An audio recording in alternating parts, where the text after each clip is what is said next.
देखो, एग्नाथा में हमारे पास था साइक्लोस्टोमेटा, वो हमने पढ़ लिया है। अब ग्नाथोस्टोमेटा में हमारे पास थे पाइसेस।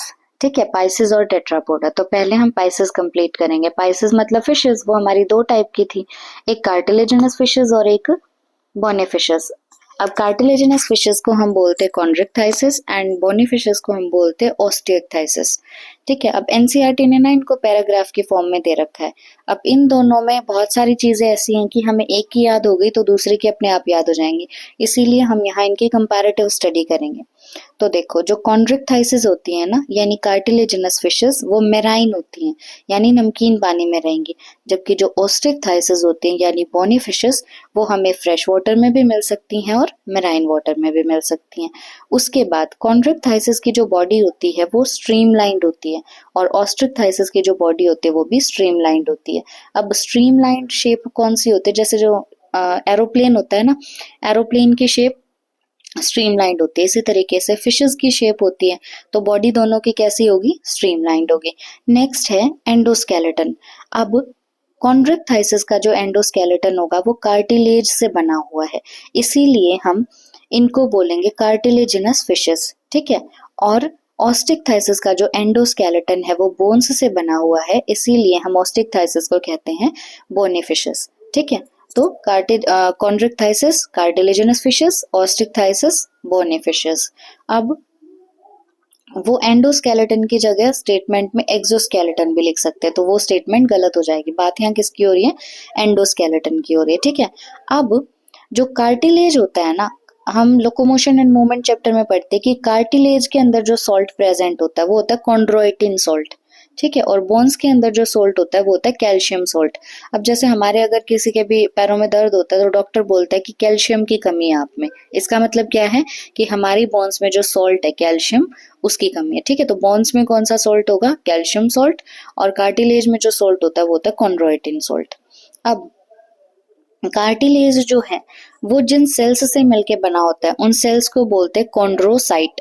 ठीक है, कार्टिलेज जिन सेल्स से मिलके बना होता है उनको बोलेंगे कॉन्ड्रोसाइट, और बोन जिन सेल्स से मिलके बना होता है उन सेल्स को बोलते हैं ओस्टियोसाइट। ठीक है, कार्टिलेज के सेल कॉन्ड्रोसाइट, बोन्स के सेल ओस्टियोसाइट। कार्टिलेज में जो सॉल्ट होगा कॉन्ड्रोइटिन सॉल्ट, बोन में जो सॉल्ट होगा कैल्शियम सॉल्ट। अब जो हमारे कॉन्ड्रिक्टाइसिस होते हैं उनमें माउथ होता है वेंट्रल। ठीक है, और ऑस्टियोक्टाइसिस में जो माउथ होगा वो होता है मोस्टली टर्मिनल। टर्मिनल का मतलब होता है एंड पे। ठीक है, बिल्कुल एंड पे प्रेजेंट होना माउथ। और जो ये हमारे कॉन्ड्रिक्टाइसिस हैं इनमें माउथ होगा वेंट्रली प्रेजेंट। ठीक है, तो लोकेशन बहुत इंपॉर्टेंट है।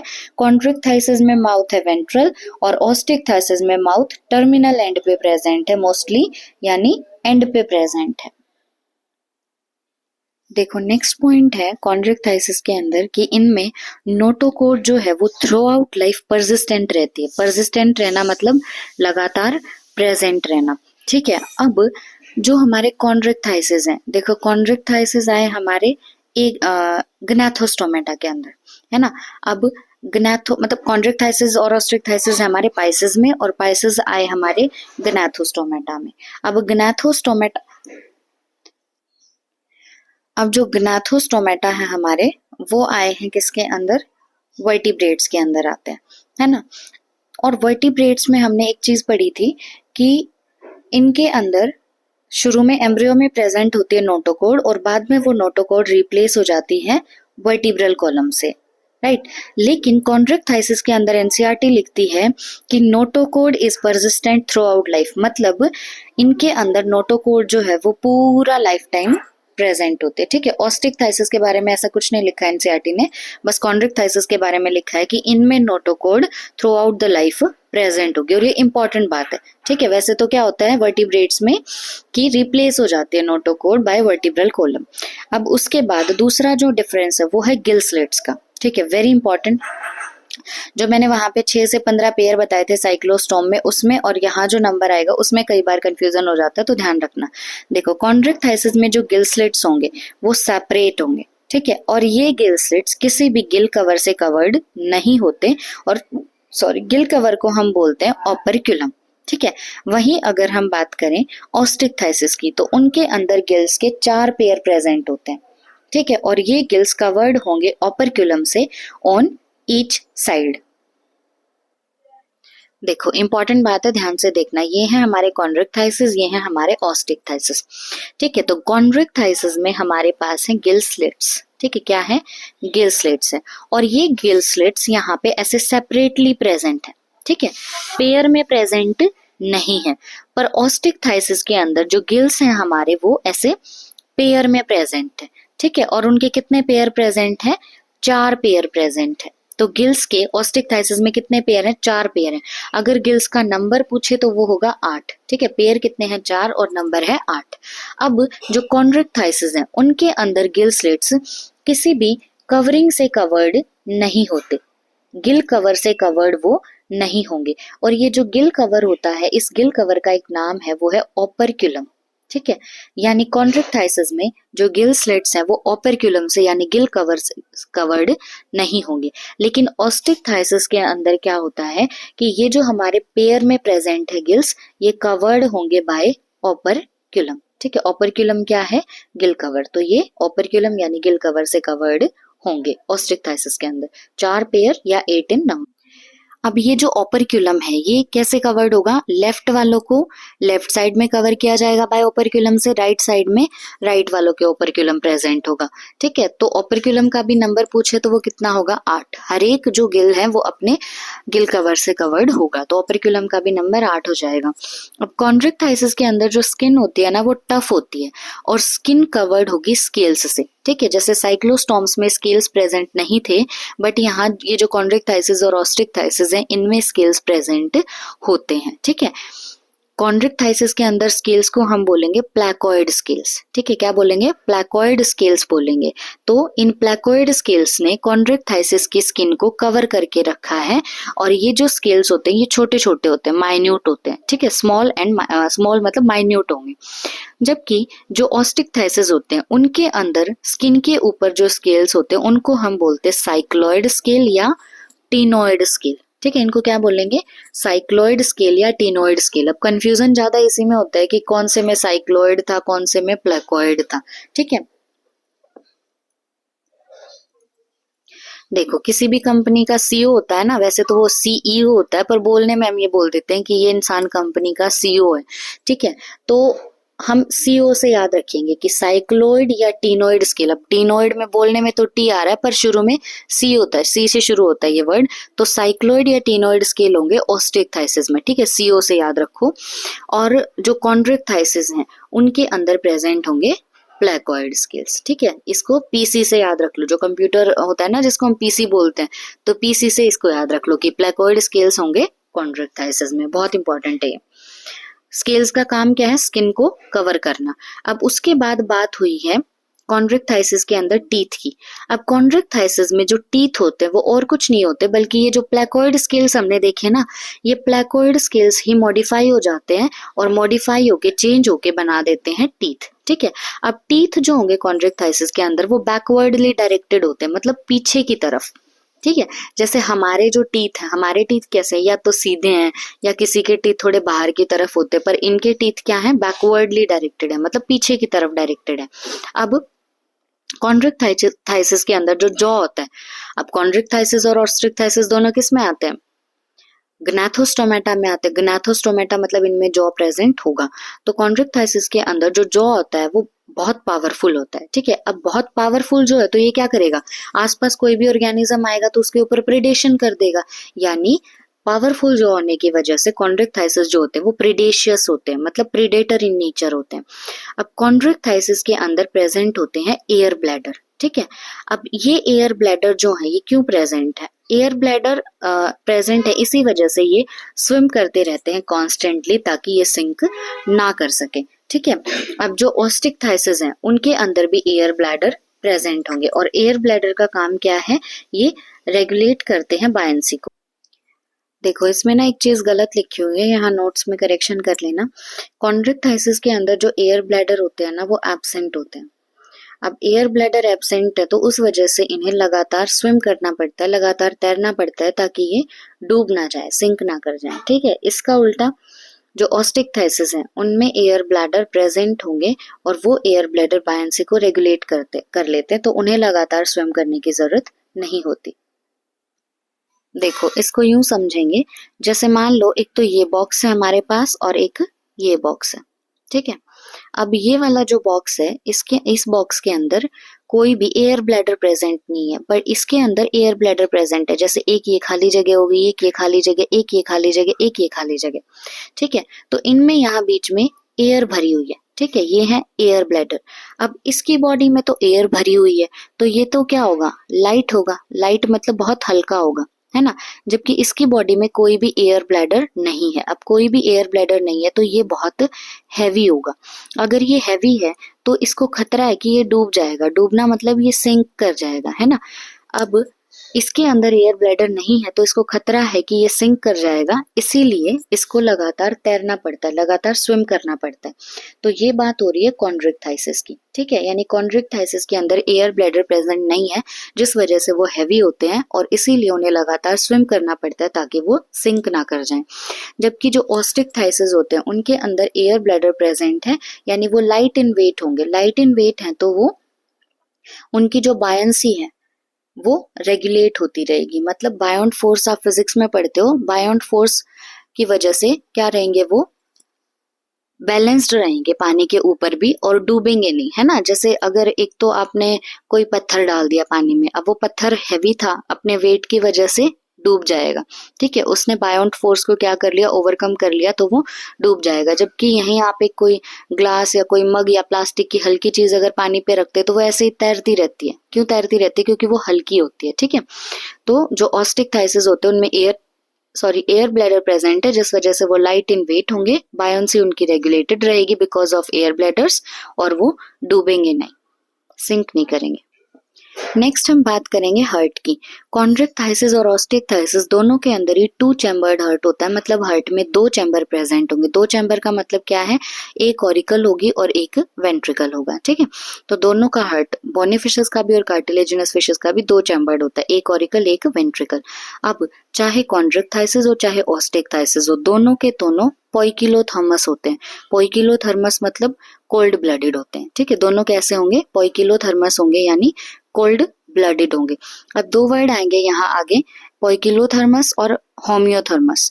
देखो होम्योथर्मस जो है ना, होम्योथर्मस में हम आते हैं कि हमारे आसपास का टेम्परेचर कुछ भी हो, हमारे बॉडी के अंदर का टेम्परेचर 37 डिग्री सेल्सियस ही रहेगा। यानी हम अपने बॉडी के टेम्परेचर को कांस्टेंट रख सकते हैं, मेंटेन रख सकते हैं। तो हम क्या है, होम्योथर्मस यानी वार्म ब्लडेड एनिमल। लेकिन कुछ एनिमल ऐसे होते हैं जिनका बॉडी का टेम्परेचर आसपास के एनवायरनमेंट के हिसाब से चेंज हो जाता है, वो अपने बॉडी के टेम्परेचर को कांस्टेंट नहीं रख पाते, उनको हम बोलते हैं कोल्ड ब्लडेड एनिमल्स या पोइकिलोथर्मस। तो cartilaginous fishes and bony fishes दोनों पोइकिलोथर्मस होते हैं। अब ये हमने देख लिया पोइकिलोथर्मस का मतलब क्या है, they lack the capacity to maintain their body temperature, अपने बॉडी टेम्परेचर को वो मेंटेन नहीं रख पाते। अब चाहे कॉन्ड्रिक्टाइसिस हो चाहे ऑस्टिक-थाइसिस हो, दोनों डायशियस होते हैं, मतलब मेल अलग और फीमेल अलग। अब वेरी इंपॉर्टेंट है नेक्स्ट पॉइंट कि कॉन्ड्रिक्टाइसिस के अंदर मेल्स में पेल्विक फिन प्रेजेंट होंगे और पेल्विक फिन के ऊपर प्रेजेंट होते क्लैस्पर्स। अब यहाँ पे 3-4 क्वेश्चन बन सकते हैं। पहली बात, क्लैस्पर्स किस में प्रेजेंट होते हैं, तो क्लैस्पर्स प्रेजेंट होते हैं कॉन्ड्रिक्टाइसिस में। दूसरी बात, क्लैस्पर्स मेल में होंगे या फीमेल में होंगे, तो क्लैस्पर्स जो होते हैं वो मेल में होते हैं। तीसरा क्वेश्चन कि क्लैस्पर्स की लोकेशन क्या है मेल में, तो मेल में क्लैस्पर्स पेल्विक फिन पे प्रेजेंट होते हैं, ठीक है। तो पेल्विक रीजन कौन सा होता है, हमारे अंदर जैसे जो हमारा हिप वाला रीजन है ना, उसको हम पेल्विक रीजन बोलते हैं, ठीक है। तो कॉन्ड्रिक्टाइसिस में मेल्स में पेल्विक फिन पे प्रेजेंट होते हैं क्लैस्पर्स, ठीक है। अब डेवलपमेंट की अगर हम बात करें ऑस्टियोक्थाइसिस के अंदर, तो ऑस्टियोक्थाइसिस में डेवलपमेंट डायरेक्ट होती है, मतलब बीच में कोई भी लार्वा प्रेजेंट नहीं होगा। अब नेक्स्ट है कि कॉन्ड्रिक्टाइसिस के अंदर फर्टिलाइजेशन जो होता है वो इंटरनल होता है, ऑस्टिक-थाइसिस में फर्टिलाइजेशन जो होगा वो एक्सटर्नल होगा। कॉन्ड्रिक्टाइसिस जो होते हैं वो ज्यादातर विविपेरस होते हैं और ऑस्टिक-थाइसिस जो होंगे वो ज्यादातर ओविपेरस होते हैं, ठीक है। इन सबको बाद में ट्रिक से याद करेंगे। अब मेन बात आ गई एग्जाम्पल्स की। देखो एग्जाम्पल्स देखेंगे हम। कॉन्ड्रिक्टाइसिस के अंदर फर्स्ट जो एग्जाम्पल है वो है एक फिश, ऐसे फिश जिसके पास करंट प्रोड्यूस करने की पावर है, यानी उसके पास इलेक्ट्रिक ऑर्गन होते हैं, ठीक है। तो ये पावर है टॉर्पीडो फिश के पास, ठीक है। तो फर्स्ट जो कॉन्ड्रिक्टाइसिस का एग्जांपल है वो है टॉर्पीडो, और इसके पास इलेक्ट्रिक ऑर्गन होते हैं। सेकंड फिश है ट्राइगोन, और ट्राइगोन के पास होता है पॉइजन स्टिंग, मतलब ये जहर दे सकते हैं, अपने डंक की हेल्प से किसी में जहर डाल सकते हैं, ठीक है। तो पॉइजन स्टिंग होगा ट्राइगोन के पास, और इसे हम स्टिंग रे भी बोलते हैं, ठीक है। ट्राइगोन का एक और नाम क्या है, स्टिंग रे। नेक्स्ट है, तो देखो पहले दो तो टी से हो गए, अब टी के बाद नेक्स्ट है एस से। एस से है स्कॉलियोडॉन। अब डॉन में लास्ट में कुछ डॉग जैसे साउंड आ रही है, डॉन डॉग, डॉन डॉग, ठीक है। तो स्कॉलियोडॉन का कॉमन नेम होता है डॉग फिश, ओके। उसके बाद फोर्थ एग्जाम्पल है प्रिस्टिस। अब प्रिस्टिस जो है इसका कॉमन नेम होता है सॉ फिश, ठीक है। प्रिस्टिस का कॉमन नेम क्या है, सॉ फिश। फिफ्थ है कार्कैरोडॉन। कार्कैरोडॉन का कॉमन नेम है ग्रेट व्हाइट शार्क, ठीक है। कार्कैरोडॉन जितना बड़ा नाम उतना ही बड़ा इसका common name, great white shark, ठीक है। ग्रेट नाम है तो ग्रेट व्हाइट शार्क। तो टोटल 5 एग्जाम्पल हैं। पहले दो तो टी से हैं, टॉर्पीडो और ट्राइगोन, इनमें कंफ्यूज नहीं होना है, ठीक है। देखो पॉइजन के लास्ट में क्या आ रहा है, ओएन, और ट्राइगोन के लास्ट में भी क्या आ रहा है, ओएन। तो ट्राइगोन और टॉर्पीडो में कंफ्यूज मत होना, जिसके लास्ट में ओएन आ रहा है वही क्या होगा, पॉइजन स्टिंग वाला होगा। ट्राइगोन और टॉर्पीडो टीटी वाले हैं दोनों। टॉर्पीडो क्या है, इलेक्ट्रिक ऑर्गन होंगे इसके पास। ट्राइगोन क्या है, पॉइजन स्टिंग होगा इसके पास। फिर स्कॉलियोडॉन, लास्ट में डॉन आ रहा है, डॉग फिश है इसका कॉमन नेम, ठीक है। और ट्राइगोन का एक और कॉमन नेम क्या था, stingray. Then Pristis, saw fish. उसके बाद कार्कैरोडॉन, ये है ग्रेट व्हाइट शार्क। ये एग्जाम्पल हो गए हमारे कॉन्ड्रिक्टाइसिस के। 2-3 बार इसको लिख के देखो, हो जाएगा। उसके बाद है हमारे पास ऑस्टिक्टाइसिस। अब ऑस्टिक्टाइसिस में हमने देखा था कि ये हमें मेराइन वाटर में भी मिलेंगे और फ्रेश वाटर में भी मिलेंगे, ठीक है। तो पहले हम देख रहे हैं, फर्स्ट एग्जाम्पल है हमारा मेराइन फिशेस का। तो मेराइन फिशेस लिखने ना इन दोनों के आगे फर्स्ट और सेकंड एग्जाम्पल में।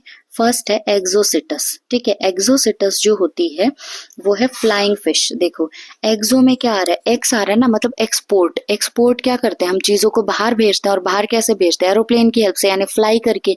तो एक्सोसिटस जो है उसका कॉमन नेम क्या होगा, फ्लाइंग फिश। नेक्स्ट है हिपोकैम्पस, ये हम सबने सुना होता है। हिपोकैम्पस जो है वो है सी हॉर्स।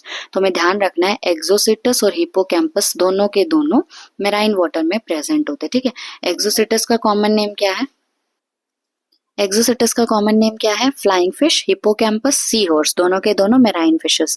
उसके बाद फ्रेश वाटर फिशेस में है हमारे पास लेबियो रोहिता, पूरा नाम होता है इसका लेबियो रोहिता, कॉमन नेम हो जाएगा रोहू। सेकेंड फिश है काटला, इसका कॉमन नेम भी काटला ही होगा, बस वो के से शुरू होगा, ठीक है। अब थर्ड फिश है क्लैरिस। क्लैरिस जो है उसका कॉमन नेम होता है मगूर, ठीक है। तो लेबियो, काटला एंड क्लैरिस।